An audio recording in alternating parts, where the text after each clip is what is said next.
que tienen hoy su continuidad con la presencia de un investigador en el campo de la neurociencia, Alberto Ferrus Gamero, profesor del Consejo Superior de Investigaciones Científicas. En el ámbito de la neurociencia, donde, junto con algunos otros, pero desde los puntos de vista biométricos incluidos, las neurociencias han sufrido un desarrollo increíble en los últimos, digamos, 30 años. Y es lógico que así sea porque son de los ámbitos límites de la frontera del conocimiento.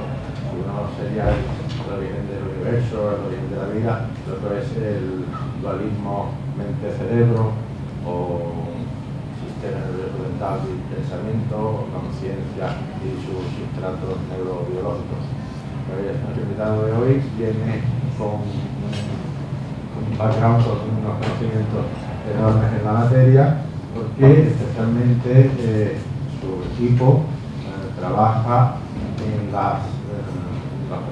descubrimiento, en el conocimiento de los sustratos neurobiológicos de la degeneración neuronal o de la plasticidad neuronal, del desarrollo, qué es lo que ocurre dentro de la célula de la neurona, para que en su superficie se emerjan o no sinapsis, cuáles son los determinantes genéticos que influyen en ello, y la relación de los estímulos, en definitiva de la función, en este caso estímulos sensoriales en insectos, como tienen que ver con la plasticidad sináptica. Son terrenos de muchísimo interés y de grandes posibilidades de extrapolación futura a otros niveles de la escala animal, incluido el hombre. Es decir, yo lo presento como por encargo de nuestro amigo Nicolás de la Rosa. Hace 1000 años que no hago farmacología básica, pero puedo decir desde la farmacología clínica que los terrenos en los que trabaja Alberto Ferrus tienen un protagonismo, una vigencia y un futuro enorme, porque no en balde abundan en este ámbito de conocer qué es lo que ocurre para que pensemos un poco. Vamos a ver. Gracias.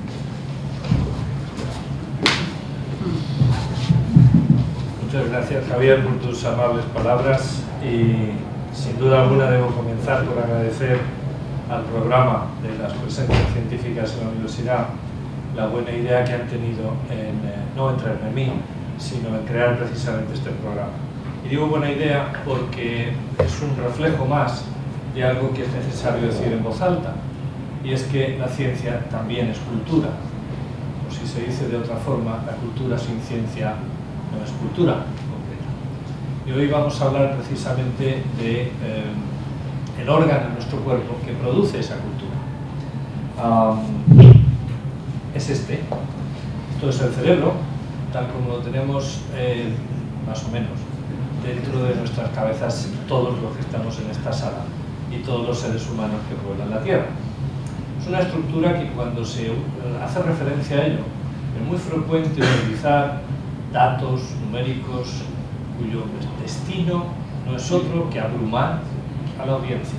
Por ejemplo, podríamos decir que si quisiéramos contar el número de contactos entre estas células, las sinapsis que hay en este órgano, y lo hiciéramos a un ritmo de 1 por segundo, un ser humano tardaría 32 millones de años en completar la tarea. Eso abruma, pero no explica nada. Entonces, lo que creo que es más productivo, más didáctico, es, para empezar, explicar cómo es posible que nuestra especie tenga este órgano tan complejo. Un órgano tan complejo que, cuando se compara con otros temas de la ciencia, con frecuencia es posible que hayan oído afirmaciones tales como: los grandes retos de la ciencia ya están resueltos. Bueno, pues queda el más importante, que es este. Una teoría general del cerebro no existe todavía.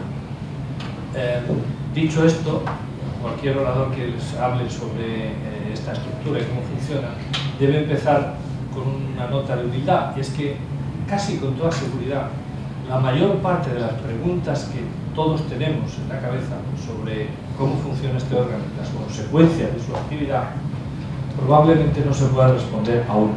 De modo que si al final tienen ustedes alguna pregunta de esas verdaderamente candentes, no les extrañe si mi respuesta inicial es no tenemos una respuesta aún, pero lo poco que se sabe es esto, aquello, lo que sea. De modo que vamos como digo, a empezar pasando un fugaz viaje sobre lo más importante que ha sucedido en la Tierra, y es en el planeta, y es la aparición de la vida, y la evolución que ha tenido lugar hasta que ha aparecido una especie que tiene este órgano en su cráneo. Ese fugaz viaje comienza prácticamente cuando la corteza del planeta se enfrió lo suficiente como para soportar actividad química que derivó en la creación de las primeras estructuras a las cuales se puede afirmar que son vivas. Eso sucedió aproximadamente en esta fecha, hace unos 3.500 millones de años. Bien, lo más importante de este gráfico es tomar conciencia de que desde este momento hasta este momento ha habido literalmente todo el tiempo del mundo para hacer todos los experimentos químicos imaginables. Y por eso no debe sorprendernos, por ejemplo, que moléculas como el neuropéptido Y, que se utiliza en el ser humano, entre otras cosas, para transmitir las señales de dolor, ese producto químico existe en las medusas. Los canales iónicos que permiten que las membranas de las células en el sistema nervioso mantengan un gradiente potencial eléctrico y por tanto sean excitables, esos canales existían ya en estas estructuras, en las bacterias. De modo que lo que ha ocurrido durante todo este tiempo es una serie enormemente larga de oportunidades para combinar y jugar con estos elementos químicos que existían. Y en eso ha consistido el aumento de complejidad en estos organismos que han ido evolucionando durante este tiempo. Otro hecho importante en esta imagen es el que corresponde aquí, aproximadamente hace unos menos 600 millones de años. Coloquialmente se le conoce con el nombre de la explosión del Cámbrico. Y se le presenta como un momento en el tiempo donde aparecieron muchas formas distintas en cuanto a su estructura. Eso no es exactamente correcto. Lo que sí apareció aquí fue por primera vez una estructura, el exoesqueleto, que nos permitió recoger el registro fósil hoy. Y por lo tanto tenemos una evidencia directa de cómo eran esas formas. Pero anteriores a la formación de ese exoesqueleto, durante todo este tiempo, tuvieron que aparecer formas intermedias multicelulares, pero que no nos ofrecen hoy un registro fósil directo. De tal forma que la aparición de esta aparentemente súbita en realidad es gradual, como todo lo que ha sucedido en la evolución. Bien, sigamos con nuestra historia. Un cerebro como tal no es otra cosa que un acúmulo de al menos 3 tipos de células neuronales. Células sensoriales, que transmiten al interior del cuerpo sensaciones que existen en el mundo externo, luz, sonidos, productos químicos en general. Otro tipo de células que surgen desde el interior del cuerpo hacia los músculos para que ese organismo consiga moverse. Y otro tercer tipo que son neuronas que conectan estas dos entre sí, las interneuronas. Esos son los 3 tipos básicos de células. Y cuando su número alcanza un cierto número, le empezamos a llamar primero ganglio, y finalmente, en un organismo como este, que vive hoy, es un gusano plano, platelminto, pero son antiquísimos, esta estructura de aquí ya se le conviene, y es un acuerdo prácticamente, un convenio, de llamar a esto el primer cerebro. Pero en realidad, como dije antes, es un proceso gradual. Una cosa curiosa es que el cerebro está siempre en la parte delantera del cuerpo. Eso tiene una explicación sencillísima. Cuando los primeros organismos con estructura bilateral empezaron a aparecer, se desarrollaron, naturalmente se tienen que mover. Se mueven en una dirección. Siempre el frente de avance de ese organismo, ese es el lugar donde se van a ir acumulando, progresando, aumentando el número de células, hasta alcanzar un número tal que por convenio le llamamos cerebro. Y este, el platelminto, es el primer caso donde los histólogos convienen en llamar a esto un cerebro. No encontrarán ningún organismo bilateral donde el cerebro esté o en el centro o mucho menos en el extremo posterior al movimiento. Bueno, lleguemos a nuestros ancestros directos de la especie Homo sapiens. Ya por los años 70 a este grupo de gente se le ocurrió hacer una comparación entre dos valores importantes. Uno, el logaritmo del peso del cuerpo del individuo, y el otro, el logaritmo del volumen del cráneo como estimación del volumen que debería tener el cerebro que lo albergaba. Y haciendo esa comparación entre, por ejemplo, chimpancés pigmeos, chimpancés más grandes, orangutanes y gorilas, obviamente la relación es lineal y el valor de esta pendiente tiene este punto, 0,34. Eso lo que quiere decir, en otro lenguaje más general, es que cuanto más grande es el cuerpo, más grande es el cerebro. Y esa relación tiene este valor, 0,34. Bien. El mismo procedimiento, utilizando ahora los cráneos de fósiles de una de las especies más ancestrales del Homo sapiens, los australopithecidos, la relación sigue siendo con el mismo valor de esta pendiente, 0,33. De nuevo se cumple lo mismo que se veía entre estos grupos de monos que antes he mencionado. Sin embargo, decían entonces, si la correlación se hace entre los australopithecidos, el Homo habilis, el erectus y finalmente el Homo sapiens, esta pendiente ahora tiene un valor enormemente alto, 5 veces más grande. Esa observación dio pie a una interpretación sesgada y sobre todo condicionada por tratar de acoplar afirmaciones, sobre todo religiosas, sobre el origen divino de la especie humana.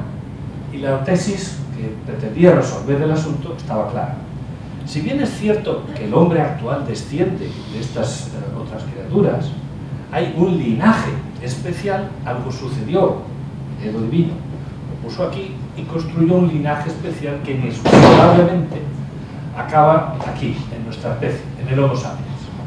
Bueno, esa idea tuvo su jarro de agua fría, porque conforme aumentaban los registros y las clasificaciones de esos fósiles, tan solo hace 4 o 3 millones de años, antes de ayer, como que dice en términos evolutivos, en el planeta Tierra coexistían hasta 8, por lo menos 8 especies distintas, todas ellas en un camino hacia la hominización. Durante los últimos 1,5 millones, sobre todo los últimos 100.000 años, que es literalmente un suspiro, geológicamente hablando, este número de especies se redujo hasta la única que hay hoy, Homo sapiens. Este fenómeno de primero expansión, diversificación de especies y luego reducción hasta una o incluso ninguna, es absolutamente general de todos los grupos de especies, ya se hable de trilobites, de peces óseos, de cacelas, de lo que usted quiera. De modo que este fenómeno, la gran familia de los homínidos, no ha sido una excepción.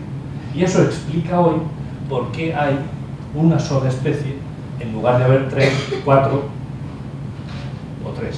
Lo que no se explica es qué va a ocurrir en el tiempo después de este fenómeno de reducción del número de especies.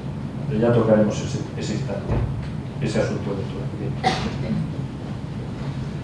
Ese proceso, durante los últimos prácticamente 3-4 millones de años, ha ido parejo a evidencias de uso de tecnología de esos individuos.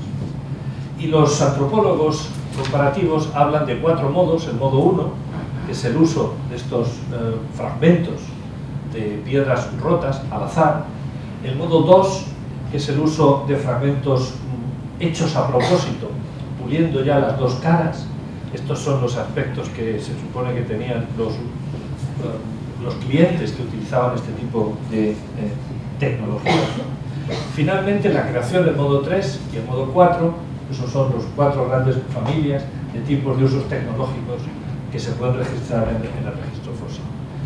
Llama la atención que el tiempo que transcurrió para pasar del modo 1 al modo 2, o del modo 2 al modo 3, ha sido mucho más largo de lo que ha ocurrido el tiempo necesario para pasar del modo 3 al modo 4. Esto lo que viene a interpretarse es como el uso de esa tecnología no ha seguido una relación lineal con el paso del tiempo, sino exponencial. Y eso lo tenemos ejemplos hoy mismo. Quizá en esta sala no hay gente suficientemente vieja para recordar cuando aparecieron las primeras calculadoras de mano. Yo sí, la tuve como un regalo preciosísimo cuando acabé el bachiller. Eso hoy es una pieza de museo. De modo que, como digo, el uso de tecnología es exponencial su progreso en el tiempo por el efecto que produce en la historia previa de uso de tecnología. Y la idea subyacente es que quizá ese uso de tecnología también ha repercutido en la velocidad de desarrollo y aumento de tamaño de la masa cerebral. Hoy ya sabemos que la actividad intelectual, unido a la actividad física, aumenta el número de células en el cerebro. En algunas regiones, por lo menos. Tocaremos ese tema también en unos instantes. Bueno, puestos en gráfico, es evidente que el tamaño de ese cerebro, es indicado aquí en rojo, el perfil, ha seguido una relación exponencial durante ese tiempo. Ahora bien, si uno es riguroso con los datos y se fija ahora en los casos individuales de cada una de estas especies, el gráfico nos ofrece un matiz que no es conveniente olvidar. Aquí tienen, por ejemplo, casos concretos de distintas especies codificadas por este color con respecto al tamaño del volumen de esos individuos. Y una cosa que llama la atención, o por lo menos es la que quiero subrayar aquí ahora, es que, por ejemplo, el Homo erectus, el rango de tamaños en su cerebro, en su cráneo por lo menos, es enormemente amplio. Solapa ampliamente con el de este otros cuadrados rojos, que son el Homo sapiens arcaico. Incluso solapa con el hombre moderno actual, los cuadrados azules. De modo que, aunque es cierto que la tendencia general es hacia un aumento, las variaciones para cada uno de estos grupos son tan grandes que solapan ampliamente entre una especie y otra. No se olvide esto. Como no va a ser posible evitar el tema, ya les puntualizo que incluso en nuestra especie hay una diferencia entre la media, el rango de valores entre el cerebro de un macho, permítame usar ese genérico biológico en lugar de hombre o mujer, pero efectivamente hay una diferencia. Ya les adelanto que esto no es otra cosa más que el reflejo de que como media el tamaño del cuerpo, el peso del cuerpo de los machos es más alto que el peso del cuerpo de las hembras. Libre medio sin fugazi. Bien, en esta gráfica de aquí hay de hecho un caso notorio, que es este de aquí, recientemente descubierto, el hombre de Florensis, que realmente es una miniaturización de algo que por todo lo demás hubiera pasado por ser como poco un Homo sapiens arcaico quizá. Y esa es la diferencia que tienen de cráneo entre un caso y otro. Este asunto de la miniaturización no es específico de estas especies humanas, ocurre en todas. Ya por eso les mencionaba antes la importancia que tiene de fijarse en los valores exactos de esos volúmenes. Los cerebros vienen en toda clase de tamaños y formas, pero fíjense como el de un delfín, por ejemplo, es mucho más grande que el de un humano. El de un elefante no cabría aquí. Un elefante, el cerebro pesa 6 kilos. El nuestro, como media, pesa 1,5 kilos. Sin embargo, nadie aquí estará dispuesto a admitir que el elefante tiene propiedades cognitivas 6 veces más grandes o más avanzadas que las del humano. Bien, evidentemente el tamaño, la masa cerebral, no es un buen factor de predicción de cuáles van a ser las propiedades cognitivas. Este es el caso más extraño y escandaloso que puedo presentar. Es un mamífero, es un roedor. Su cerebro pesa 1 milígramo. Sin embargo, el repertorio de actividades que puede mostrar este bichito de aquí es prácticamente indistinguible de una rata, que pesa 5 gramos. Y como digo, es la reconfirmación de que la masa total cerebral no es un buen predictor sobre las actividades cognitivas. Hoy el énfasis ya se pone no en el número de células, sino en el número de contactos sinápticos y el lugar donde esos contactos tienen lugar para explicar esas diferencias cognitivas cuando las hay. Vamos a centrarnos ya en nuestros antepasados más directos para intentar entender cómo pudo aparecer gradualmente esas propiedades de aprendizaje, sobre todo en la especie humana. Esto que tiene aquí es una escena de chimpancés actuales. Como es obvio, este macho más viejo está rompiendo nueces con una piedra, uso de tecnología. Pero lo más importante que está ocurriendo en esta escena está en los ojos de este jovencito o en este otro no tan jovencito. Están mirando atentamente qué está sucediendo ahí. Y hoy ya podemos decir algo de lo que muy probablemente está sucediendo en los cerebros de este individuo y de este, que no están utilizando la tecnología que está utilizando este individuo, pero están viendo cómo lo hace. Y es lo siguiente. Hay un tipo de células en el cerebro, o al menos una propiedad en las células en las cuales se registran, que les confiere el nombre genérico de células en espejo. ¿Por qué se le llama así? ¿Ves? Por lo siguiente. El experimento que llevó a descubrir este fenómeno de la célula en espejo es el siguiente. Hay un electrodo puesto en una célula, en un determinado lugar, en el cerebro de este mono. Y este mono, el investigador le ofrece una de estas golosinas que le gusta tanto. El mono hace el ejercicio de alcanzarla y comérsela. En ese momento, esta célula dispara muchísimo. Decimos que esa célula se está utilizando en la tarea de coger este alimento y comérselo. Sin mover el electrodo de esa célula, registrando en la misma célula, ahora la operación la hace el investigador con su mano, recogiendo y comiéndosela el investigador. No me pregunten a qué sabe, pues será rayos. Pero eso es el hecho que está haciendo el investigador. El mono está viendo la acción y la actividad se dispara en esa misma célula, sin que el mono esté participando en esa actividad. Es más, si esta acción, en vez de hacerla con la mano del investigador, la hace con un brazo mecánico, se mueve como se mueven los brazos mecánicos, la actividad aquí es prácticamente inexistente. Se dice entonces que estas células están reproduciendo en el cerebro de este mono una acción en la cual el mono no está participando. Cabe por tanto suponer que lo que ocurría en esta escena es que en estos cerebros se está reproduciendo prácticamente la misma actividad de aquel en el que la está haciendo. Eso se llama aprendizaje por mimetismo. Si piensan que esto es una propiedad única de los monos o de los, quizás de nuestros ancestros, incluso los pulpos pueden hacer esta operación. El experimento es precioso.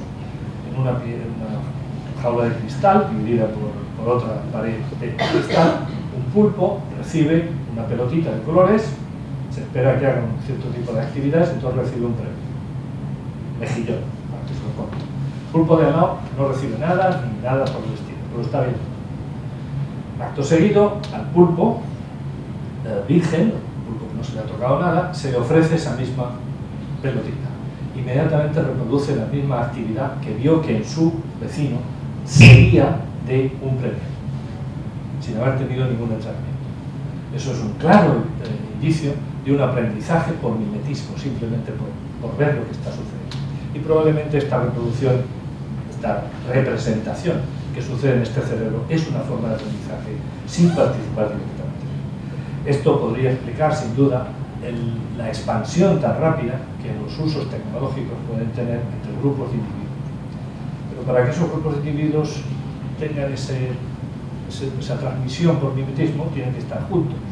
Y de nuevo aquí, la escena con los mismos chimpancés es extraordinariamente ilustrativa. Porque resulta que estos chimpancés, cuando hacen ese tipo de operaciones, adoptan la costumbre de ir a un lugar determinado a hacer esa misma operación día tras día. Se crea, por ejemplo, esta piedra donde todos estos agujeritos son de usos repetidos de esa misma actividad.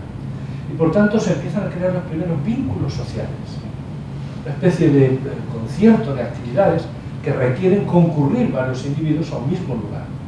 Este es el nacimiento, se interpreta, los antropólogos así lo hacen, de la cultura y de la transmisión rápida de conocimientos por el procedimiento de juntarse a un lugar donde uno o muy pocos hacen una determinada tarea que es aprendida por todos los miembros que asisten a esa actividad. Bien. Otra de las cosas que ha sucedido durante esa revolución, y esta bastante recientemente, ha sido una expansión, si aquí se compara en azul el perfil de un cerebro de un Homo erectus con el de Sapiens actual, en rojo, ha habido una expansión particularmente notoria en la zona parietal y en las zonas frontotemporales. Eso es importante porque en esas regiones precisamente, desde acá, hoy sabemos que son regiones necesarias para que el individuo pueda usar y construir metáforas. Y la metáfora es una construcción importante para la generación de pensamiento simbólico y de transmisión de conceptos. Por lo tanto, es razonable pensar, o ese es el estado actual de la interpretación, que la aparición de el desarrollo de este tipo de estructuras permitió ese paso tan importante como es la capacidad de empezar a utilizar conceptos y pensamientos simbólicos. Seguimos nuestro viaje y una vez acabado este fugaz paseo por la historia evolutiva de nuestra especie, que se llama la filogenia, ahora vamos a entrar unos instantes en el desarrollo del individuo de nuestra especie, la ontogénesis. En los 9 meses que dura la gestación en los seres humanos, además de haber construido un cerebro más grande de lo que le corresponde para su propio peso, esta es la excepción si se quiere, o lo llamativo, además hay otra peculiaridad en el crecimiento. Es que la parte más anterior de este tubo, que comienza siendo un tubo, esta zona más anterior, crece excesivamente en comparación con las regiones inmediatamente posteriores. El color aquí codificado es el amarillo por esta zona, que va a dar lugar a lo que genéricamente llamamos la corteza. Por lo tanto, es comprensible que se le preste especial atención a la estructura, a la función de esta zona del cerebro, coloreada aquí en amarillo, y que llamamos corteza. A veces se encuentran ustedes algunas afirmaciones tales como la corteza humana es lo que nos hace humanos. Bueno, sí, pero no, porque esta corteza por sí sola no haría nada de humano, sería un trozo de tejido nervioso sin mayor importancia. Pero es cierto que tiene una presencia en el cerebro total notoria. Esa corteza tiene, entre otras cosas, una peculiar organización en estratos. En total se pueden contar 6, que son olas de generación de células que se van creando durante esos 9 meses de gestación y que se crean precisamente desde la zona más profunda a la más superficial. Desgraciadamente, el nombre que se le ha dado desde que se conoció es el reverso del cómo se forma. Es decir, habría que decir que primero se forma la capa 6 y finalmente la capa 1. Esto es simplemente una de esas incongruencias de nomenclatura, pero lo que sí es importante reconocer es que esos estratos de los cuales componen esa corteza son cada uno de ellos lugares específicos a donde tienen que llegar a conectar células de distintas partes del sistema nervioso o del cuerpo.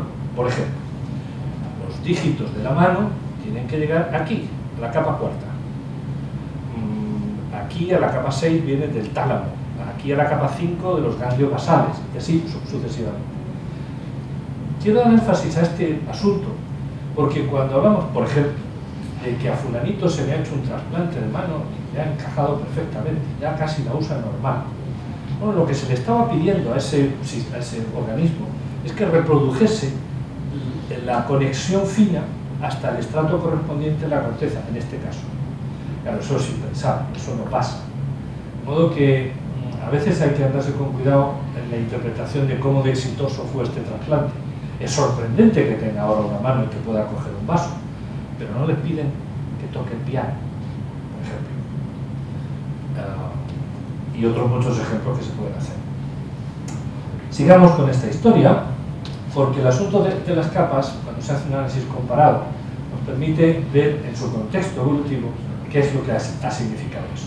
Si se compara, por ejemplo, la estructura de la corteza, por muy elemental que sea en los reptiles, comparado con los humanos, lo que se observa es un aumento progresivo del número de estratos. Y eso se dio cuenta este señor, Marín Padilla, y llegó a proponer que el aumento progresivo del número de capas con el aumento progresivo de la estructura de la corteza en realidad es el resultado o el sustrato sobre el cual se construye el aumento de propiedades cognitivas de estos cerebros. Y eso es razonable. Quizá haya algún aficionado a la ciencia ficción y aquí le pueda encajar, proponer que nuestros descendientes tendrán 7 capas en la corteza. Evidentemente habrá descendientes de los Homo sapiens, ellos no se llamarán a sí mismos Homo sapiens, pero también hay que dar por supuesto de que habrá descendientes, porque deben ustedes saber que el 90% de las especies que alguna vez existieron sobre la Tierra están extintas, ya no existen. Por lo tanto, no hay por qué suponer que la familia de los homínidos va a continuar. Si continúa, es posible que adquieran una 7ª capa y desde luego entonces no se reconocerá como sapio. faltaría más. Bien, en el desarrollo de estos individuos de la especie que hoy por la Tierra tiene más influencia sobre todo el planeta, hay un desarrollo en el cerebro que tiene algunos aspectos que merece la pena puntualizar. Este es un niño muy joven, este es un adulto, llamamos maduro. Y es evidente, para empezar, que este estado de corrugación de la corteza está más desarrollado en las partes más posteriores y mucho menos en las zonas más anteriores. Es decir, hay un progreso postero-anterior de la maduración del cerebro en el transcurso desde la infancia o de la niñez hasta la zona adulta. Eso tiene importancia por dos razones. Primero, porque estas zonas fueron las más antiguas en aparecer en la evolución de la especie humana. Y segundo, porque aquí, en las zonas frontales y frontotemporales, o prefrontales también, radican funciones tales como evaluar las consecuencias de un acto antes de hacerlo. Naturalmente, ahora comprenderán por qué a los niños no se les da carnet de conducir, por ejemplo. Porque literalmente no tienen la estructura cerebral apropiada para evaluar consecuencias de actos que todavía no han hecho. Por ejemplo, si yo estoy en mi casa queriendo dormir y el vecino tiene la música muy alta, me entran ganas de ir y matarlo. Pero si tengo el desarrollo conveniente, no lo hago, porque evalúo las consecuencias de esto. Bueno, los niños, cuando van jugando con una pelota y se les cruza en la calle, van directos a por la pelota. No evalúan las consecuencias de lo que puede suceder. Y por eso hay que llevarlos de la mano, entre otras muchas cosas. A los niños no, pero a partir de los 12 o 13 años, en algunos países sí les dan un fusil con ese cerebro o poco menos que este cerebro. Y pasa lo que pasa, ¿no? Durante ese tiempo, el cerebro triplica su peso, fundamentalmente por la creación de nuevos contactos, el crecimiento de las ramas de las células que hay, no tanto en el aumento del número de células. El tiempo que tarda en alcanzar esa madurez viene a ser del orden de 16 o 18 años. No es una cosa de los 2 o 3 primeros años. Se tarda todo ese tiempo en alcanzar el valor máximo. A partir del cual hay una especie de meseta ligeramente descendiente hacia las edades ya verdaderamente seniles, de alrededor de los 80 y tantos años. De nuevo verán que los histogramas azules son más altos que los rojos, en ese prevenido no es más y menos que el reflejo de que en los machos suele haber un cuerpo más grande que el de las hembras. Pero durante esos años, por ejemplo, los 7 primeros años de vida, sucede otra cosa muy importante. Es que el desarrollo del cerebro tiene ventanas, es decir, hay momentos en los que la estructura transitoria del cerebro es adecuada para recibir cierto tipo de estímulos. Por ejemplo, el aprendizaje de un lenguaje. Esa ventana se abre aproximadamente a medio año de vida y se cierra. Esto quiere decir que si en este espacio de tiempo este individuo recibe los estímulos del lenguaje, aprenderá ese lenguaje muy bien. Pero si lo quiere hacer después, será mucho más difícil. Si ustedes saben una segunda lengua, sabrán de lo que estoy hablando. Yo digo que sé inglés, pero obviamente no sé el inglés que sabría si lo hubiera aprendido en este periodo de tiempo. ¿Eso es importante? Bueno, puedo dar conferencias, sí, pero no me pidan que me suba a un escenario a recitar a Shakespeare, aunque sepa el texto de memoria. ¿Veis las diferencias entre hacerlo adecuadamente en su momento o no? Y aquí hay cosas muy importantes, como por ejemplo las relaciones sociales con los niños. Habrán oído el argumento de decir, no, al niño hay que mandarlo a la guardería en cuanto nace, porque así tiene desde el primer momento una estimulación temprana y una actividad. Es inútil, su cerebro no está preparado para eso. No es perjudicial, por eso no ocurre nada grave, pero el argumento de que hay que enviarlo para eso es un error. Y eso es lo que es importante conocer. ¿Cuáles son los argumentos científicos que soportan una determinada acción? De modo que, en este caso concreto, las relaciones sociales deberían empezar a partir de los 3 años. Antes no sirve de mucho. Y qué decir tiene que de esos programas que hubo, sobre todo ya por los años 70, de la llamada estimulación precoz. Vamos a enseñarle a los niños matemáticas desde el año 1 al año 2. Es inútil. el manejo de símbolos comienza aquí. Símbolos, cantidades relativas a partir de aquí, ¿no? Que no sirve de nada hacerlo aquí delante. Este tipo de conocimientos es vergonzosamente escaso. Prácticamente esta diapositiva resume todo lo que se sabe hoy. Sin embargo, debería aumentarse el conocimiento aquí, sobre todo debería aplicarse a los sistemas pedagógicos. Pero sobre eso vamos a tratar también dentro de unos instantes. En el cerebro hay especialización. Por ejemplo, cuando oímos una palabra determinada, una palabra perro, por ejemplo, son estas regiones del cerebro las que primordialmente se activan. El consumo de energía es más alto y esto nos indica que estas células están siendo particularmente activas en este momento. No son las únicas. Estas zonas son, por ejemplo, necesarias cuando vemos esa palabra escrita. Y así con el pensar, por ejemplo, en esa palabra o pronunciarla nosotros con nuestra voz. Esto no quiere decir que esto es lo que ve, esto es lo que habla o esto es lo que oye. Hace falta el cerebro entero. Pero estas son regiones donde la actividad es particularmente alta, que no es lo mismo que decir que solo esto oye. Bien, sigamos. A su vez, las tareas pueden tener una especialización según el modo de esa tarea.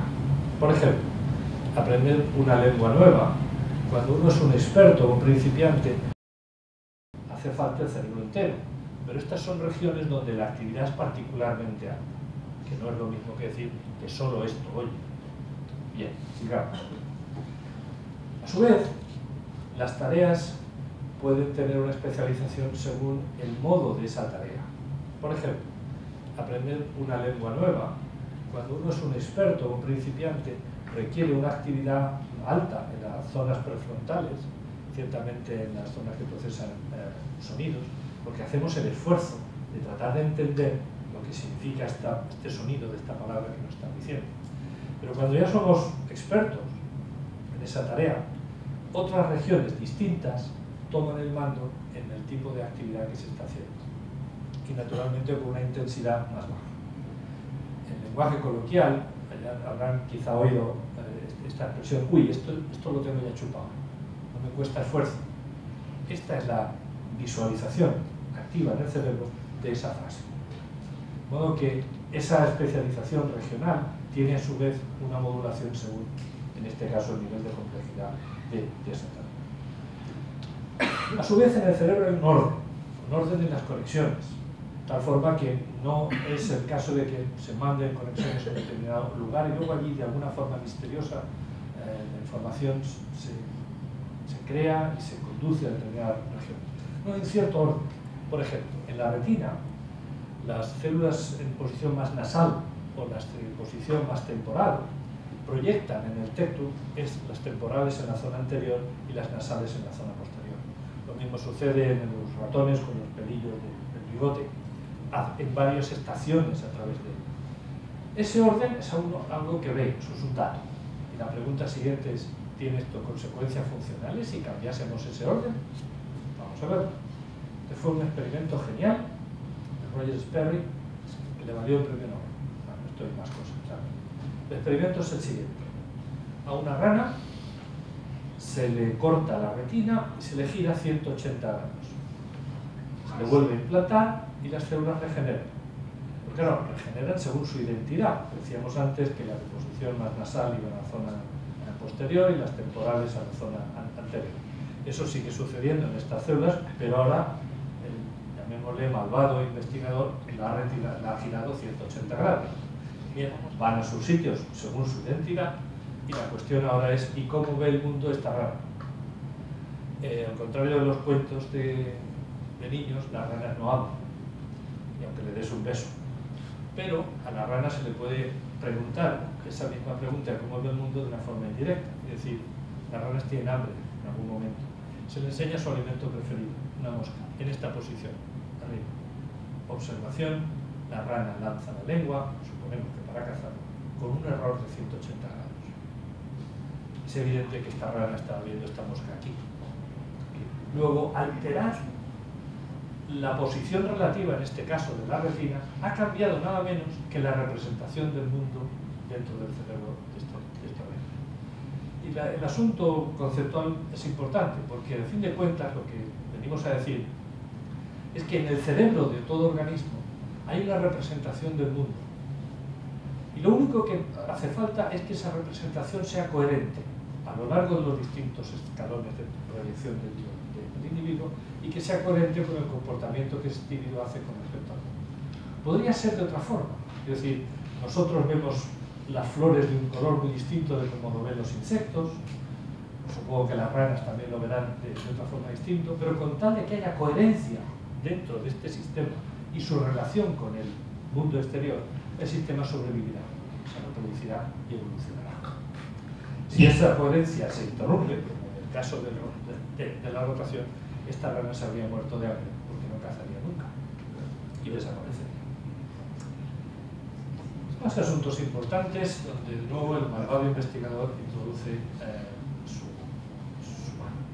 Este es una cría de búho y tienen una representación del mundo en una modalidad acústica, de forma que saben muy bien si un sonido viene de aquí o viene de allá, y naturalmente tiene que tener también una representación tridimensional del mundo en modalidad visual y saber que si yo al ratoncito a rascar por allí se va a lanzar en esa dirección y al final tendrá que verlo y cazarlo. Bien. El malvado investigador lo que hace es colocarle unas gafas a este búho, construidas con prismas verticales que giran el mundo visual 30 grados a la izquierda. Y entonces el búho está viendo el mundo 30 grados a la derecha con respecto a cómo oye el mundo. Y la sorpresa, esto es lo más genial de todo el experimento, es que este búho transforma la representación tridimensional del mundo en modalidad acústica 30 grados a la derecha, de forma que haga coincidir la representación visual con la acústica, sin haber tocado para nada el cerebro ni las zonas acústicas de este bichito. Bueno, el experimento es sorprendente porque nos demuestra dos cosas. Primero, que se pueden introducir en el cerebro esos tipos de cambios drásticos. Y segundo, que aparentemente la modalidad visual impone un cambio a la modalidad acústica. El por qué es así esa dominancia no lo sabe nadie. Pero el hecho es que el resultado de que tenga que ocurrir eso nos muestra a su vez otro aspecto muy importante de la biología del cerebro. Y es que los cerebros son máquinas de buscar coherencia. Cuando algo no es coherente, se cambia algo en la estructura y en la forma de interpretar las sensaciones para que el resultado final, de forma que el resultado final sea coherente. Se puede elucubrar más de cómo se hace esta operación. La respuesta es que no se sabe mucho, salvo constatar el hecho de que efectivamente los cerebros construyen la coherencia. Por eso a veces nos equivocamos tanto al interpretar algunas imágenes, por ejemplo, no ver un león camuflado. Estamos viendo el león, pero no lo reconocemos, porque estamos aplicando una regla de coherencia del paisaje que se nos rodea. Claro, si no lo detectamos a tiempo, el león nos come y se acabó la evolución para ese tipo. No todos los cerebros son iguales, eso es evidente, y se hace con frecuencia abuso de esta información, de este hecho, pero veamos entonces los hechos en sí. Estos son 5 individuos distintos que están haciendo exactamente la misma tarea. Con el dedo corazón de la mano izquierda están golpeando encima de la mesa. Pam, pam, pam, pam. Y esta es la zona de la corteza motora correspondiente que se están activando. Están en el lado derecho porque la representación hace un quiasma, una cruce, de tal forma que la parte izquierda del cuerpo se representa en el lado derecho del cerebro. Y como ven, las zonas que se activan son distintas. Como son distintas las huellas dactilares de un individuo a otro, o el color del iris del ojo, no son reproducciones clónicas uno del otro, pero sí se puede decir que, grosso modo, esta es la zona motora de cada uno de estos cerebros en lo que representa para este dígito de esta mano del lado izquierdo. De modo que este grado de variabilidad yo lo clasificaría en el mismo rango del grado de variabilidad que tiene cualquier otro parámetro que podamos asignar al individuo, ya sean huellas, color del iris o la cantidad de pelo que tienen algunos, por poner algunos ejemplos. No obstante, es evidente que las sensaciones, por muy sutiles que sean, y aquí estamos hablando de sentir el suave roce de un cepillo sobre la mano izquierda, están muy localizadas en regiones muy pequeñas. Es decir, el grado de resolución que tiene el cerebro es muy pequeño, muy estrecho, con respecto, no sé decir, un grado de resolución muy alto, para el tipo de sensaciones que se están haciendo. Y aquí vemos uno de los actos muy sutiles, mecánicos, que lógicamente ilumina una región muy pequeña en la corteza correspondiente a esa mano izquierda. No solamente sensaciones físicas, sino sensaciones emocionales. Hubo un tiempo, no hace mucho, en el que se solía decir que, bueno, se podrá mapear la actividad en el cerebro, pero las emociones nunca se podrán reproducir en el cerebro. Este cerebro está alegre. Y podríamos tener otras representaciones de un cerebro triste. De forma que ya no es necesario verle la cara al individuo o verle su comportamiento. Es tan solo necesario ver dónde hay una actividad especialmente alta en su cerebro. Como no podía ser de otra forma, hay diferencias en la forma de funcionar de un cerebro macho y un cerebro hembra. Veamos los datos más significativos. Son individuos muy jóvenes, no hablan, de modo que se les interpreta su actividad por el tiempo que entran en contacto con, en este caso, un coche blanco y una pelota. Lo que aquí se observa es que los machos pasan mucho tiempo tanto con el coche como con la pelota. En las hembras eso parece que les atrae poco. Siguiente dato. Si las opciones entre una sartén y una muñeca, a los machos la muñeca un poco más, pero desde luego la sartén poco. A las hembras, sin embargo, bastante de ambas. Claro, no me pregunten por qué una sartén, eso ya es este investigador, es una investigadora, por cierto, le dio por usar eso. Y como pseudocontrol se puede utilizar un perro de peluche y un libro de colores. Y ambos me gustan mucho, el libro de colores y el perro de peluche poco, pero vamos, no hay grandes diferencias entre machos y hembras. En este punto, lo normal es que alguien en la audiencia diga, sí, claro, pero seguro que estos niños tuvieron una educación, aunque fuera muy temprana, donde el sexismo ya está implícito en la familia, porque papá era el que venía tarde y mamá era el que se ocupaba de hacer todas estas cosas de las tareas domésticas en casa. Pues no, son monos. Y claro, aquí ya no valen los argumentos. No hay una explicación del por qué. Es el hecho de que los monos machos les gustan más los coches y las pelotas, y a las monas les gustan más las muñecas. Las sartenes, al parecer. De modo que esto es lo que nos parece. Tampoco se sabe que las monas cocinan, pero yo tengo la opinión de que las monas les gustan la sartén porque es la herramienta ideal para golpear al macho. Pero ya veremos a ver. Bien, el caso es que este es un hecho y hay que afrontarlo. Y lo único que nos demuestra es que la estructura, y en este caso la manifestación funcional, de un cerebro macho y un cerebro hembra tiene ligeras diferencias. Y nadie debe asustarse por eso. A fin de cuentas, partimos ya de una diferencia cromosómica, como no habría de haber diferencias en esta estructura.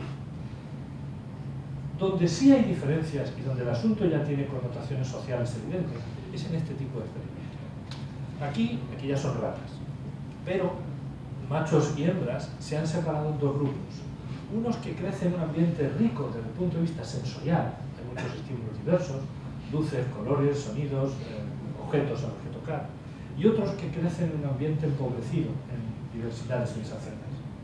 Y lo que se observa, contando el número de axones que pasan por la zona que se llama el cuerpo calloso, es que mientras los machos son más o menos inmunes a las diferencias ambientales en lo que a eso respecta, las hembras son muy sensibles.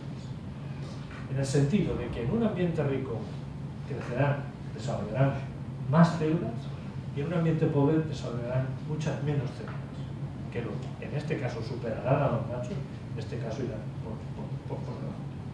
Y digo que tiene connotaciones sociales, porque esta información la deberían saber absolutamente todos los padres de familia, uno, y la deberían saber todos los profesores de escuelas primarias. Estos datos tienen más de 20 años, y que se sepa, ningún sistema pedagógico ha prestado la más mínima atención a este tipo de asuntos. Esta es una de las muchas razones en las que parece haber un divorcio entre lo que la ciencia ofrece y lo que la sociedad está dispuesta a aplicar. comunicar y usar. Pero aquí tienen una de esas piezas de información esenciales. Moraleja, padres de familia, ocúpense de que sus hijas, por lo menos sus hijas, tengan una educación, tengan una exposición, sobre todo lo más temprana posible, a sensaciones lo más diversas posible, porque irá en su beneficio. A sus hijos los pueden dejar más o menos que se tumben en el sofá. No les va a hacer ni bien ni mal. Diferencias en el número ahora ya de contactos sinápticos medidos están documentadas en centros como el núcleo A4, entre las hembras de mamíferos, dependiendo de su estado del ciclo estral. Los niveles hormonales cambian veintitantos días de periodicidad y eso cambia el número de sinapsis. De hecho, normalmente es un número más alto en las hembras que en los machos, pero, como digo, está oscilando durante ese periodo, con una oscilación de veintitantos días durante todo este tiempo. Aunque suene sexista, el famoso "me duele la cabeza", como no toca, puede que tenga sus relaciones precisamente aquí, en esos cambios en el número de sinapsis. Es evidente, y todas las hembras lo saben muy bien, que el estado emocional es distinto dependiendo del momento en el ciclo estral. Este es uno de los probables sustratos sinápticos del por qué esa diferencia. En ningún momento, ojo, estoy haciendo juicio de valor, ni mucho, pero hay que reconocer esas diferencias estructurales y funcionales. Bien, y como no, estos dos secciones en dos planos distintos de un cerebro que dicen estar uno y otro enamorado de su novio o novia. El experimento consiste en meterlos en un aparato de escáner, pasarle fotos, donde van introducidas de vez en cuando las fotos de su bien amado o de su bien amada. Lo que se registra es qué zona del cerebro se activa particularmente cuando aparece la foto de su bien amado o bien amada. Y lo que se ve, afortunadamente no se puede ver, pero estas dos imágenes corresponden a mujeres y estas dos corresponden a machos, a hombres. Y creo que se explica por sí solo. Hay regiones distintas en el cerebro de una mujer que en el cerebro de un macho ante lo que aparentemente es la misma acción. La emoción que produce al ver una foto de la persona de la cual dice estar enamorado. Y además hay otra diferencia, y es que hay más territorio en el cerebro de una hembra dedicado a eso que en el cerebro de un macho. Las conclusiones las sacan ustedes. Bien, generalidades ya son suficientes, ahora vamos a entrar en algunos de los aspectos más directos de qué consiste el aprendizaje. El aprendizaje básicamente consiste en la asociación de dos estímulos de tal forma que una vez producida la asociación se cambia el comportamiento de la mente. Y lo vamos a ver en vivo y en directo. Se ha estudiado en muchos organismos, las abejas, que es el que está aquí, es muy útil para eso, y lo que vamos a ver es una abeja aprendiendo. Lo que va a aprender es asociar un olor con la aparición de un producto que le gusta mucho, azúcar. De modo que aquí aparece, esta abeja va a recibir un puff de olor, aparecerá como un cuadrado rojo en la imagen ahora mismo, y acto seguido aparece una varita impregnada en algo que lo toca primero con las antenas y naturalmente le gusta y saca la proboscis. Decimos que en este momento ha tenido su entrenamiento.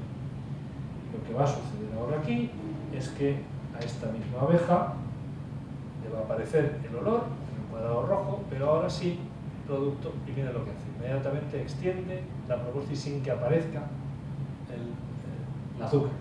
Evidentemente decimos que este cambio en el comportamiento es debido a que aquí dentro se ha producido una asociación.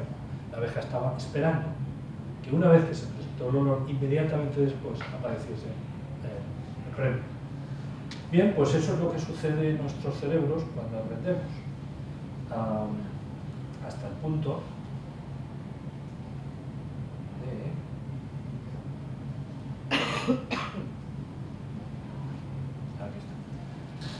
disecando este proceso con multitud de experimentos que no voy a entrar en detalle, lo que sí se puede decir es que hay fases distintas durante ese proceso de aprendizaje.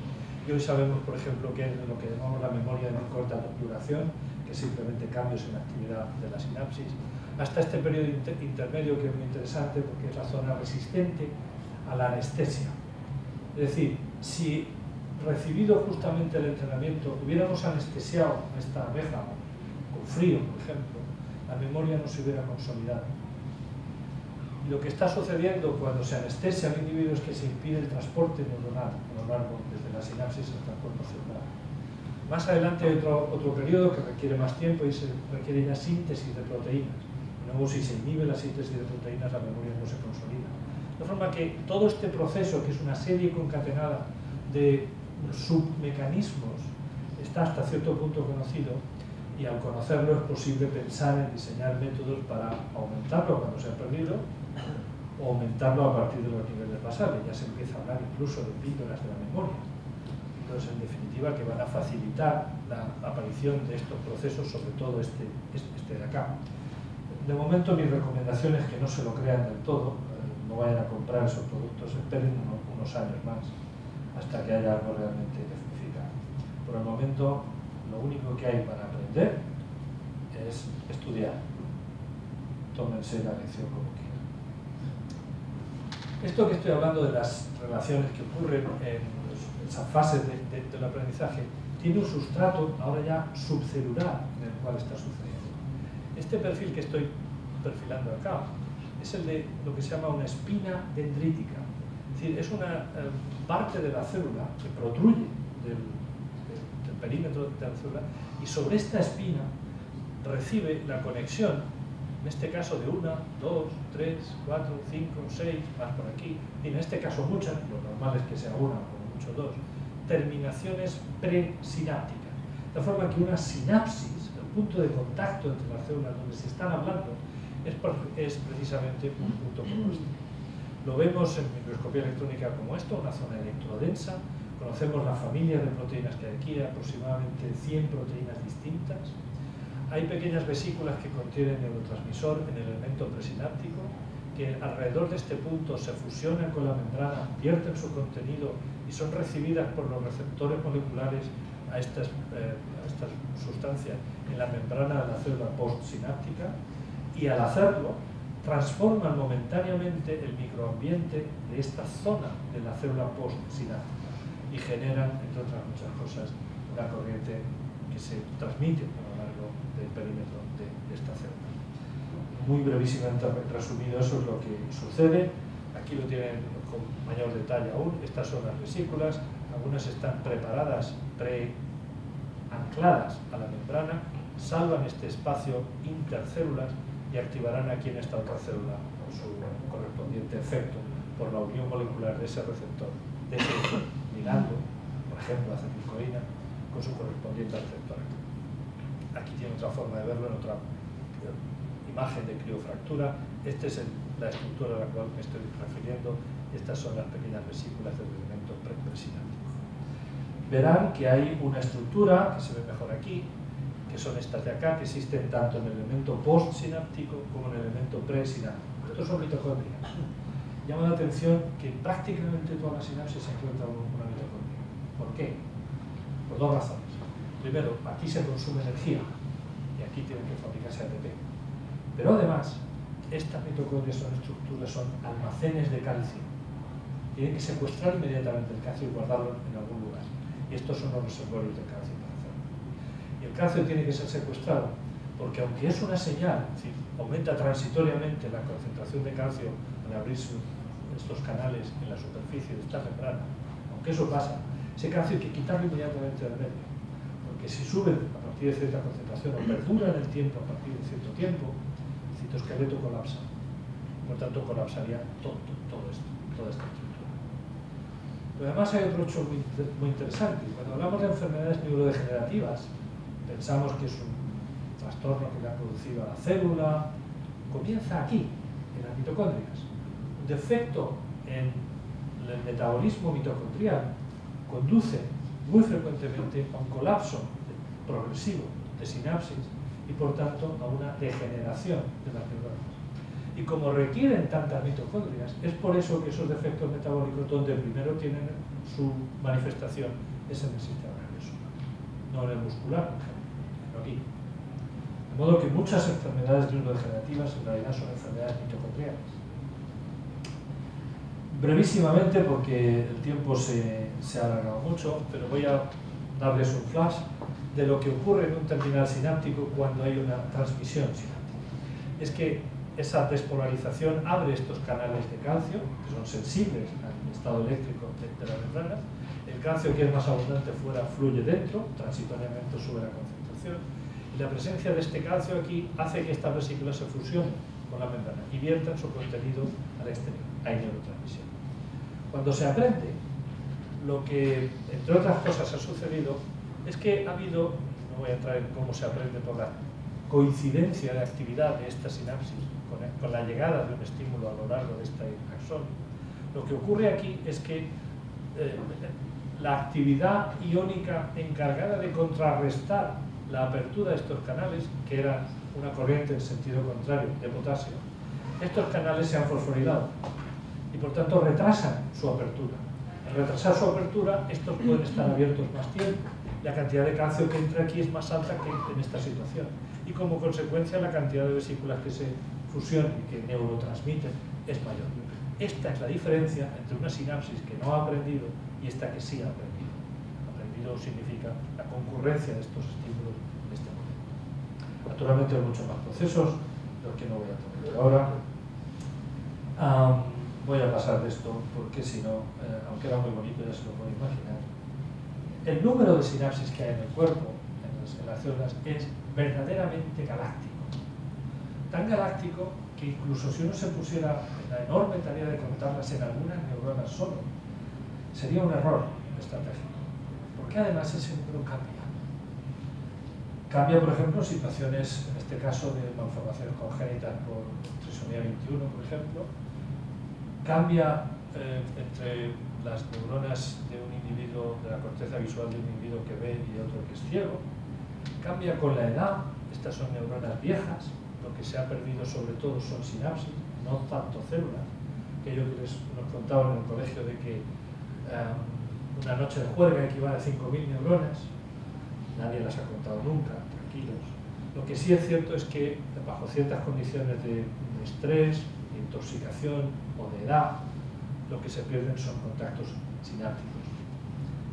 Y además son contactos que se mueven, cambian con una velocidad muy rápida. En este caso hay una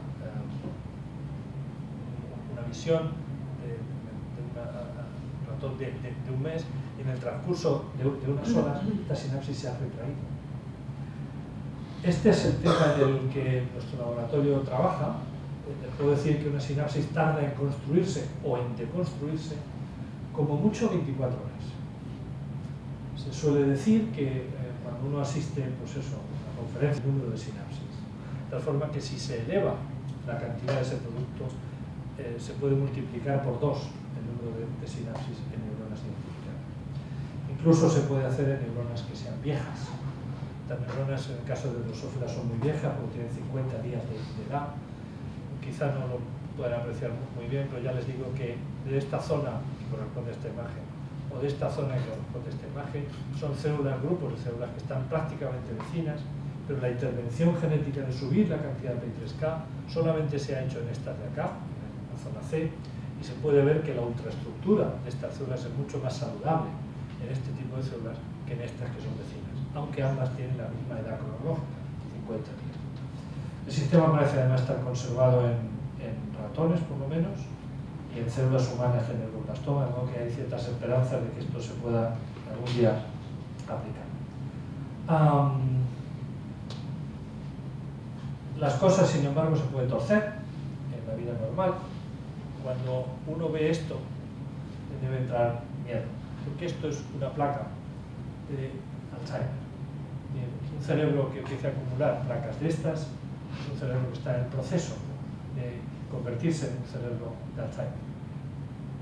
Esas zonas en las que suceden este tipo de acúmulos no son generales en todo el cerebro, hay zonas preferenciales, como en el bulbo olfativo, y por eso se empiezan a perder sensaciones olfativas muy temprano en el inicio de una enfermedad como esta.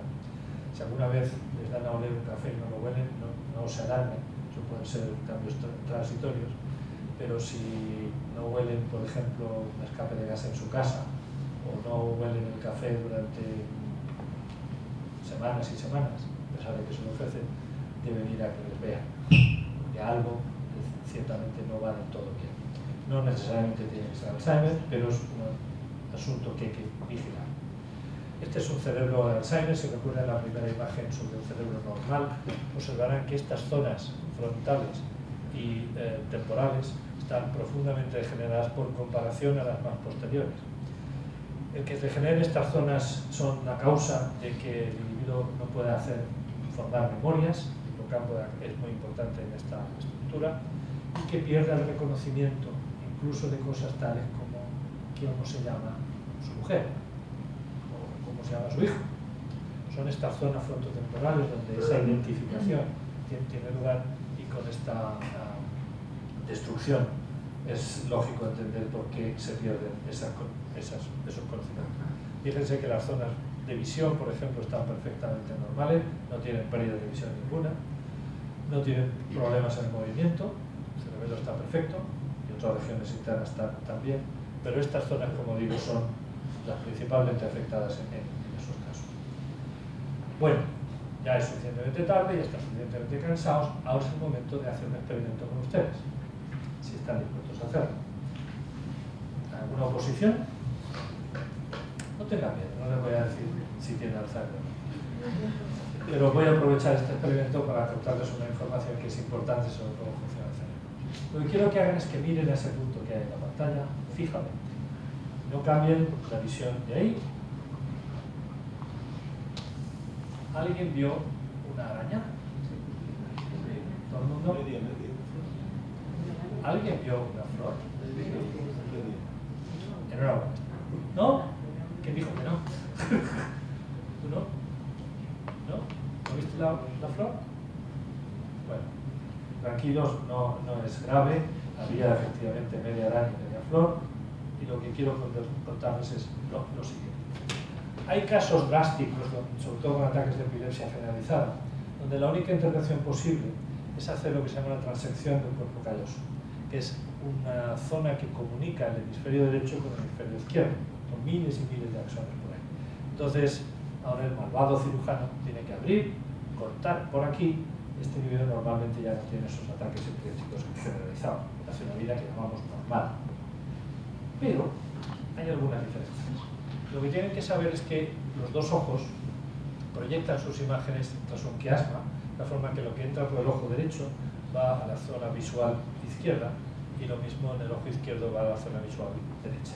¿Vale? Normalmente el cuerpo calloso, si está normal, le informa a cada hemisferio de lo que ha visto cada una de las dos zonas. Bien. Pues a estos pacientes que se les ha hecho esta operación se les somete a un experimento muy parecido al que les he contado. Se les fija en un punto la imagen para que no hagan un barrido con los ojos, en cuyo caso estarán viendo con los dos ojos a ambos campos.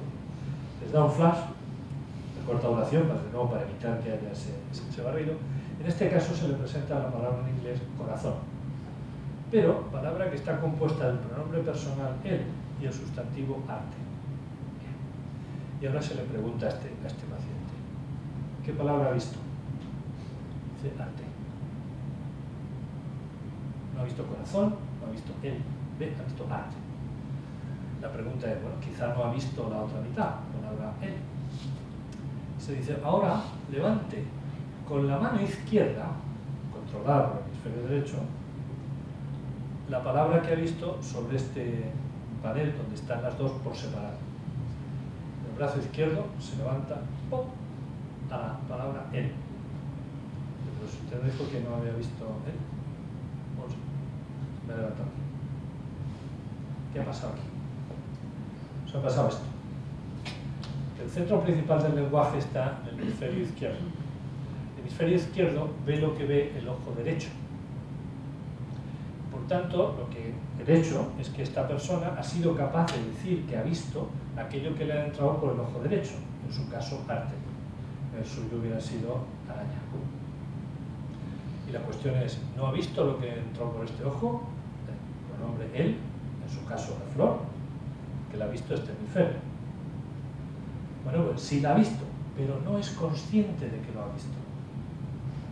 De modo que esto establece una diferencia fundamental entre lo que llamamos consciencia aquello que se puede verbalizar. Y otra cosa, que la hemos visto, que está aquí, que se puede manifestar porque le dices a este cerebro, que está separado de este, que utilice el brazo izquierdo, que está controlado por este hemisferio derecho, y que vaya donde hay esa misma palabra. Y va a la palabra correcta. Pero no es consciente de que la había visto. O separa la percepción consciente de la percepción inconsciente, donde consciente quiere, por lo menos hasta donde se sabe hoy, quiere decir aquello que se puede verbalizar. Interesante, ¿no? Bueno, pues ahora vamos a ver otra cosa que espero que sea no solo interesante, sino inquietante. Aquí tiene el cerebro de un macaco, supongamos, grosso modo, que fuera el de un humano. Lo que vamos a ver es el tiempo que se tarda en formar una decisión consciente.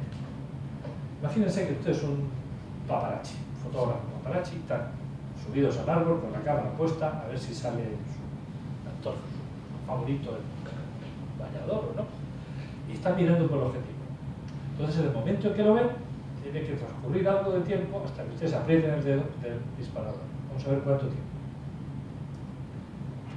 En la retina tarda tiempo en formarse esta imagen, 20 milisegundos, va al núcleo geniculado lateral, ya se han consumido 30, a la zona visual ya se han consumido 40, zonas visuales de progresivo nivel, empiezas a reconocer aspectos, que es un humano, empiezas a tener ya una identificación de que es un humano que te interesa, lo reconoces como es quien quieres fotografiar, tomas la decisión de que le quieres hacer una foto, lo mandas a la corteza motora va a la médula espinal donde están las motoneuronas que gobiernan tu dedo, y finalmente se han tardado 180 milisegundos desde que apareció la imagen en la retina hasta que uno toma realmente la foto. El mensaje aquí es que se tarda tiempo en construir percepciones conscientes, y aquí, grosso modo, 180 milisegundos. Bueno, lo interesante es esto. Experimento antiquísimo, data de los años 60. Consiste en lo siguiente. Al sujeto, el humano, electrodos por fuera de la cabeza para registrar actividad. Y se le dice al sujeto, haga un acto voluntario cuando usted quiera. No nos diga nada, simplemente haga. Tiempo cero, el acto tiene lugar. Por ejemplo, levantar el brazo. Pero 80 milisegundos antes hay actividad cerebral con una predicción absoluta de que una vez iniciada el individuo va a hacer un acto voluntario. Los investigadores que están viendo esto, cuando empiezan en este momento ya saben que va a haber un acto voluntario a tiempo cero. 80 milisegundos después. ¿Qué significa esto? Significa muchísimas cosas, pero son todas muy inquietantes.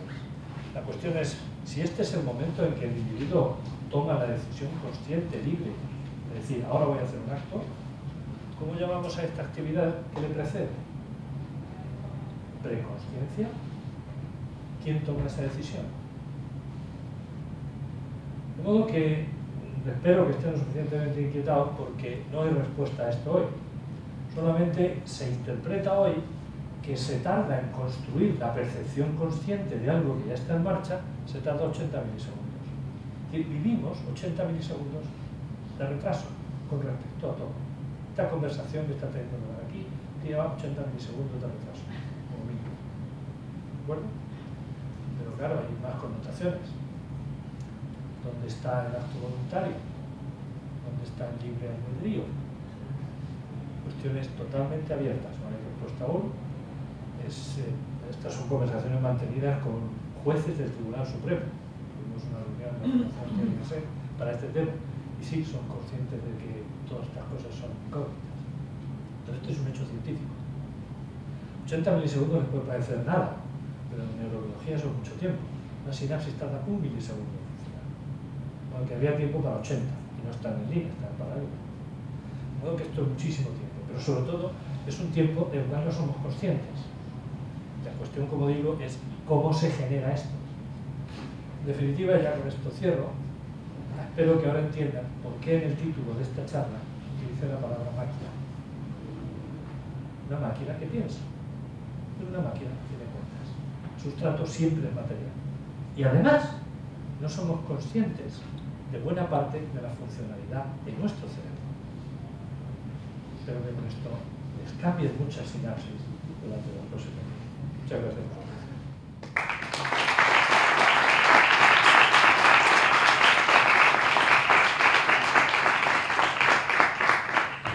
Muchas gracias. Yo creo que ha planteado muchísimas cosas y es estupendo que hagamos preguntas sobre cualquier particular, sobre cualquiera de todos los temas que ha tocado. Si la hipoglucemia aguanta. Pero si quiere. Venga. Bueno, en primer lugar, agradecerle desde luego esta conferencia, que además a mí particularmente se me ha hecho muy corta. Varias preguntas sobre lo que se ha comentado en la adquisición del lenguaje. La primera, si nosotros tenemos ese espacio tan corto en el que podríamos tener una mayor capacidad para esta adquisición del lenguaje, cuando ese periodo, primero, los niños, por ejemplo, que se les estimulan a aprender 2 idiomas o 3 idiomas además del materno, si hay algún estudio que haya determinado si a igual estímulo en 2 idiomas distintos, en cambio hay un diferente aprendizaje de la lengua materna con respecto al segundo idioma, cuando se está haciendo en la misma franja. Eso por un lado. Y por otro lado, si el hecho de que cuando se pasa esa etapa, evidentemente, además está demostrado, nos cuesta muchísimo más trabajo adquirir ese segundo idioma, eso ocurre porque la zona que se ocupa en el cerebro de hacerlo es distinta a la que se activa en esa franja de edad. La primera pregunta. Hubo un tiempo en el que se concluía que el lenguaje materno se adquiría en una región y el segundo lenguaje en otra, aunque se adquiriera al mismo tiempo.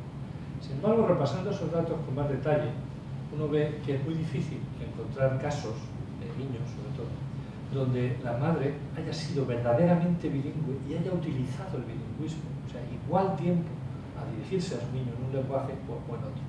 Hoy lo que se piensa es que aquellos lenguajes que se aprenden siendo distintos, pero en el mismo periodo de tiempo, por ejemplo, entre casa y la escuela, siendo una escuela intensiva, datos sobre todo provenientes de algunos cantones en Suiza, lo que se observa y lo que se parece concluir es que se aprenden, quizá con un poquito más de tiempo requiere, pero se aprenden igual de bien los dos.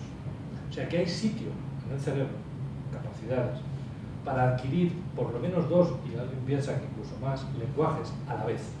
Aunque claro, puede que tarde un poquito más en manifestar la fluidez en los 2 lenguajes, pero poco tiempo. De modo que eso es lo que parece que ocurre. Lo que sí está muy claro es que si se aprende una lengua, pasados esa ventana, una lengua nueva, eso sí que va a otro sitio. No es la misma región del cerebro y quizá por eso, por lo que nunca se tiene el mismo nivel de fluidez, de comprensión, que si se utiliza la lengua materna. En mi opinión, sería muy interesante, pero claro, es muy difícil obtener este tipo de datos, seguir a individuos que adquirieron una lengua materna, después adquirieron otra, y desde ese momento en adelante no volvieron a utilizar la lengua materna original, sino que funcionan con la segunda lengua que utilizaron. Para mí digo que sería muy interesante conocer qué ha ocurrido en esos cerebros. Pero claro, el problema es encontrar ese material humano, no es fácil.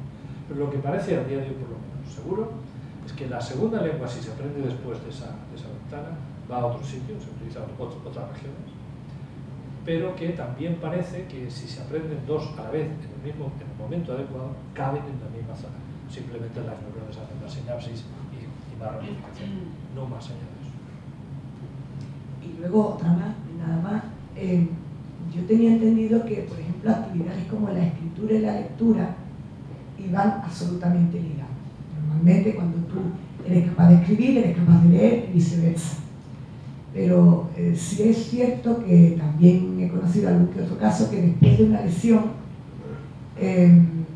ha tenido problemas para desarrollar esa capacidad de escritura y de lectura, que en principio se puede recuperar. Pero lo que siempre me ha sorprendido y nunca me han sabido responder es que por lo visto lo normal en ese proceso de recuperación, en el caso de que se pueda hacer, es que se recupere la lectura antes que la escritura. Pero yo he conocido casos en los que la persona con esa lesión era capaz de escribir tanto en su lengua materna como en otra lengua, pero era incapaz de leer su lengua materna. Claro, el problema con esa casuística es que, claro, son casos muy singulares. No permite hacer un experimento con un número n relativamente alto. Pero sobre todo es mucho más difícil seguir lo que le ha sucedido a ese cerebro en particular. No está accesible, ¿no? En general, la capacidad de leer requiere, ante todo, una capacidad visual perfecta, que no esté tocada. Luego, la interpretación de lo que se ha visto sucede en zonas distintas de la interpretación de lo que conceptualmente uno quiere poner por escrito. Por lo tanto, no es de extrañar que haya una cierta separación. Lo que ocurre es que estas zonas están conectadas entre sí, la una y la otra. Para que tengas idea de cómo de específico pueden llegar a ser cierto tipo de fallos, hay dos ejemplos. Uno, que fue una persona que le pasó algo, se supone que una microembolia en una determinada región de la corteza. Esta persona perdió la capacidad de contar más allá de 10, más o menos. O sea, era capaz de 1, 2, 3, 4, 5, y ahí empezaba a perder. Por supuesto no tenía ya concepto de 11, 12, 13. Pero esta persona trabajaba de cajera. De modo que se supone que tendría un desarrollo rápido del control. Sin embargo, la lesión fue tan específica que perdió la capacidad de eso solo. Y otro caso, el segundo, muy específico, ahora de la comprensión verbal, es el de una familia, es un carácter genético que se ha seguido, ahora os contaré el resultado porque es muy gracioso. Llamó la atención porque eran personas que eran incapaces de manejar el concepto de plural. Por ejemplo, enseñabas una foto donde había varios caballos. ¿Qué ves aquí? Caballo. No, mira, hay varios, y esto se dice caballos en plural. Nada, sí. Cambia la foto. ¿Qué ves aquí? Caballo. ¿No entiende? No entendía. El concepto plural. Hablaban más o menos bien. Se trazó el origen. Se pudo localizar el gen responsable de eso. Gen FOXP2 o algo así. ¿Qué es ese gen? Un factor de transcripción. Unas proteínas muy genéricas que funcionan en muchos sitios. ¿Dónde funciona especialmente este factor de transcripción? En el área del cerebro encargada de la construcción del área del lenguaje. Entonces, lo que se interpreta hoy es que ha habido algo en el desarrollo genéticamente normal de estos individuos, algún cierto tipo de conexiones que no se han hecho adecuadamente, la vida de estos individuos es más o menos aceptable como normal, pueden hablar, han aprendido en la escuela lo suficiente, pero concepto en plural no hay manera. Probablemente tengan otros defectos lingüísticos, pero no se les ha investigado. La familia aún existe. Pero este es un caso, como digo, muy específico. El de la cajera, igual de específico. Moraleja. Aun cuando hablemos de esas regiones grandes que ponemos en rojo, para decir, esta es el área del lenguaje, esta es el área de audición, lo que sea. En realidad, eso llegará el día en que tengamos un nivel de resolución suficientemente alto como para decir, esta microrregión de aquí es la responsable del uso de los plurales. ¿Vale? Pero esos datos todavía no se encuentran. Fijaos la inmensidad del número de células y sobre todo el acceso a ellas. Fijaros que todo lo que he mostrado aquí son imágenes de actividad, es decir, de consumo de oxígeno, aporte sanguíneo. Claro, eso es muy grosero para este tipo de preguntas. Tenemos que tener un electrodo metido en una célula, no se puede meter en un producto. Pero que la fenomenología muestra que hay una especificidad tremenda, que la empezamos a descubrir ahora, en el cerebro humano. En los insectos eso ya de manera corriente. Una pregunta. No sé, me permite hacer la penúltima, si no se ve ahora. Con las nuevas técnicas de precisión, diagnóstica, de funcionalismo de la corteza y tal, ¿no hay un poco de peligro de caer en localizacionismo o localismo, ¿verdad? Y ir a la interpretación de que vamos a encontrar un área para cada cosa, cuando... un comentario sobre esto. Sí, sin lugar a dudas. Esto ha sido un digamos, movimiento histórico adelante y atrás de los localizacionistas y los generalistas. Por eso he querido meter la cuña cuando hablaba de esta región en la zona visual, esta en la zona auditiva y tal, de que con eso solo no se ve, con eso solo no se oye, que falta el cerebro entero. Decididamente, lo más importante será cuando uno tenga un caso de un paciente y decida o no decida intervenir, y sobre todo qué intervención hacer. Y por eso es por lo que los neurocirujanos se cuidan mucho antes de meter el bisturí a una zona. Primero porque no hay bisturís lo suficientemente específicos para eliminar solamente aquello que sería, en teoría, patológico. Y segundo, no sabemos todavía las consecuencias de eliminar esas otras cosas que se vienen con nuestro trozo. A mi modo de ver, si alguna vez se plantean intervenciones neuroquirúrgicas en el futuro, no van a ser con bisturí, van a ser con métodos nano, dirigidos a determinados lugares por procedimientos, como digo, con instrumentos nano, esferas que contienen determinado fármaco tóxico, elemento que se quiere insertar en tal tipo de célula, en una determinada región. Quiere decir, tiene que eso no está todavía desarrollado. Pero ese es el camino por el que va. Todo lo demás, por muy estereotáxico que se quiera hacer, con muchos registros que se hagan con el cerebro abierto, no he tenido tiempo de hablar de lo que Penfield estuvo haciendo en su época. Básicamente este señor era un neurocirujano que operaba casos sobre todo de epilepsia y aprovechaba que tenía el paciente allí debajo, con el cráneo abierto.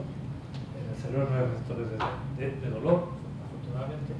Entonces despertaba ligeramente al paciente, le activaba una determinada zona. ¿Qué oye? ¿Qué oye? ¿Qué siente? Pues mapeó zonas. Pues estoy oyendo una canción que me gustaba mucho cuando era pequeño. Una canción de esta región. Y en la del lado, pues estoy oyendo ruido. O la de más allá, tengo mareos.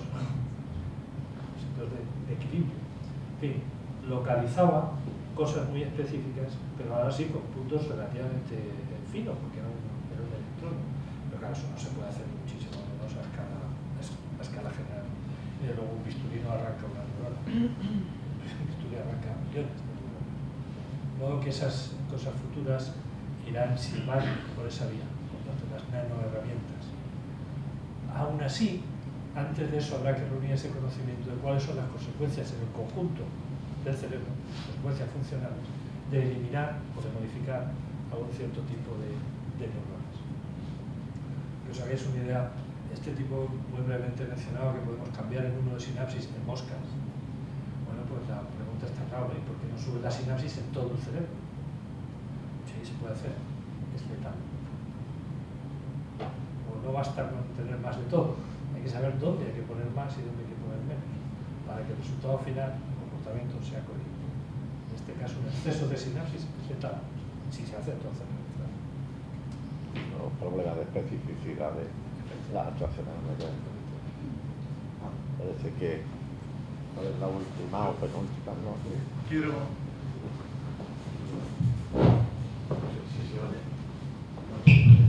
Quiero felicitarle, no protocolariamente, por supuesto, sino por la profundidad y la didáctica con que nos ha expuesto los problemas del cerebro. Pero tengo muchas preguntas que voy a dejar en el tintero. Únicamente, continuar las que ha hecho mi compañero Ariana, que es, ¿qué hay de verdad entre las localizaciones cerebrales que usted nos ha indicado y el cerebro holográfico, que parece que existe cuando se suprimen algunas zonas cerebrales, parece que se encargan otras de hacer su labor, y que me parece que ha estudiado el neurólogo Carlos Iván?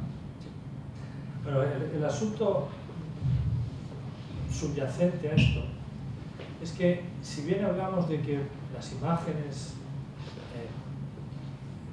se registran en la corteza occipital y ahí hay varias zonas visuales, se hablan hasta de 30 y tantas zonas visuales, dependiendo de cómo se vaya elaborando esa percepción.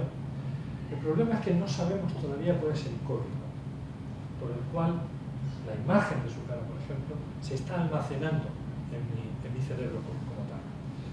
Como no sabemos ese código, lo único que sabemos, por ejemplo, es que hay células especializadas en procesar el contorno. Células, por ejemplo, especializadas en procesar el triángulo ojos-boca. Eso se extrae de la cara y se percibe como cosa aparte. Esto tiene su importancia, por ejemplo, los análisis de la policía se registra sobre todo el triángulo entre ojos y boca para identificar. Bien, pues como no sabemos ese código, no sabemos en qué células, en qué partes del cerebro se almacena, se procesa qué fragmento de ese código. El hecho es que efectivamente si hay una pérdida de una cierta región, existen formas en el cerebro para reconstruir una imagen completa. La cuestión es cómo es posible que se pueda hacer, de ahí la idea de la holografía. Pero esto, que es un hecho, se tiene que explicar cuando conozcamos cómo y sobre todo cuál es el código de adquisición de esos distintos componentes de cada percepción. Algunos lo llaman los perceptones, alguna vez se definirá esa unidad. Yo suelo poner como ejemplo el caso del código genético, porque conceptualmente es muy ilustrativo. Durante cientos de años, los seres humanos han estado tratando de fabricar híbridos de plantas. Y había una extensísima literatura de cómo hacer híbridos de un tipo o de otro para generar un tipo u otro de líneas. Toda esa inmensa literatura se ha olvidado y se ha tirado desde el momento en que se descubrieron las 3 leyes de Mendel, porque permitían sacar leyes generales de validez universal. Bueno, algo equivalente tendrá que ocurrir en la neurobiología a la hora de entender cómo el cerebro adquiere una percepción y la almacena. Sabemos que se reconstruyen las memorias, no es que estén en un sitio y se saquen, se reconstruyen. Requieren la actividad de la concurrencia de actividad de varios centros. Pero no sabemos qué unidades utiliza el sistema nervioso en la percepción. Sabemos que las células hacen potencial de dirección y que unas tienden a disparar en trenes, otras en potenciales más aislados, pero eso no nos dice todavía la unidad de percepción. Eso es lo que digo yo que forma parte de esa teoría general del cerebro que está por hacer. Pero sí, el hecho es cierto, como dice usted muy bien, hay modos en el cerebro de compensar la pérdida de una región del cerebro y no obstante reconstruir una imagen completa a pesar de que falta esta otra región. Entonces se habla de que se ha distribuido la información, pero no sabemos en qué unidades, ni si es una distribución de que se coloca algo en algún lugar o que está circulando en determinados circuitos durante cierto tiempo. Es otro concepto que sobre todo Rodolfo Llinás ha defendido mucho, es que quizás las memorias están circulando constantemente en un proceso dinámico, lento. No es que estén residentes en un lugar, o sea, no se ha construido un cristal en algún lugar y se ha depositado, sino que en diversos circuitos está almacenada esa información, que es compatible con que esos circuitos se utilicen también para otras cosas. En fin, esto es concepto, no es todavía un experimento que se pueda decir, efectivamente es así.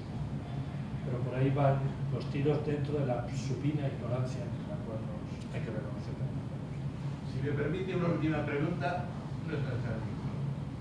En el camino de la hominización que usted nos indicó, con una pendiente bastante elevada, esto yo me veía reflejado, no por las células de espejo, el lema del paleontólogo francés Teilhard de Chardin cuando decía que todo lo que asciende converge. Parece como si la evolución estuviese buscando al hombre y luego se dirigió por esa pendiente tan elevada para converger. Bueno, él lo extrapola ya, como conocemos, ¿no? a aspectos religiosos, ¿no? Punto omega. Pero parece que tiene un fundamento científico real. Esa hipótesis o ese lema de la evolución de Chardin. Ahí yo sería un poquito más escéptico. De hecho, en aquellos años en los que se recolectaron estos datos, se propuso la idea del linaje, que lo que dice allá, de Chardin jugó un papel importante, usar esa interpretación para acomodar los textos bíblicos con la interpretación oficial de la Iglesia y las observaciones científicas que ya se venían. Hay otra corriente que es, digamos, más incómoda de admitir a veces para mucha gente, y es reconocer que hay un fenómeno de absoluta casualidad en lo que ocurre en la evolución. Y de hecho que estemos hoy aquí no es el resultado inexorable de que haya existido esa evolución, porque podría haber ocurrido una evolución en un sentido totalmente distinto. Y si se volviera a reproducir, y este es un experimento que algún día la humanidad espero que pueda hacer, si vamos a sembrar un planeta con formas vivas y volveremos dentro de 100 millones de años, ¿qué habrá ocurrido ahí? Ese experimento solamente se ha hecho una vez en la Tierra y claro, no tiene valor, una sola vez. Aquí ha ocurrido esto, pero en otras condiciones, en otro escenario, habrá seres inteligentes dentro de 100 o 500 millones de años después de la primera siembra. ¿O no? O puede que no. No hay ninguna razón, por lo menos hasta donde se puede decir hoy, que obligue a pensar que tuvo que aparecer necesariamente una estructura tan hiperdesarrollada como es el cerebro del Homo sapiens. Primero, que estos homínidos, que fue una explosión, podrían haberse extinguido antes de que el Homo sapiens hubiera aparecido. De hecho, es muy probable que después de Homo sapiens, termine y se acabó para siempre, los cerebros súper desarrollados. Podríamos haber seguido con los casi 3.000 millones de años anteriores, en seres unicelulares. ¿Por qué no? Yo siempre suelo decir a la gente que preguntarse el por qué de algo o el para qué de algo en biología son malas preguntas. Lo único que se puede decir es el cómo y el qué, claro. Pero el por qué, el para qué no nos produce a muchos sitios. En fin, este es uno de estos muchos frentes en los cuales uno debe decir, pues hombre, sí, uno puede imaginar que estamos aquí porque teníamos que estar aquí, pero en el fondo debo reconocer, yo por lo menos, que no veo ninguna razón del por qué debemos estar aquí. Simplemente estamos. Bueno, pues, si te parece, estamos y que podamos ver el experimento dentro de 100 millones de años. Eso nos va a pillar caos a todos. Bueno, muchas gracias. Gracias a todos.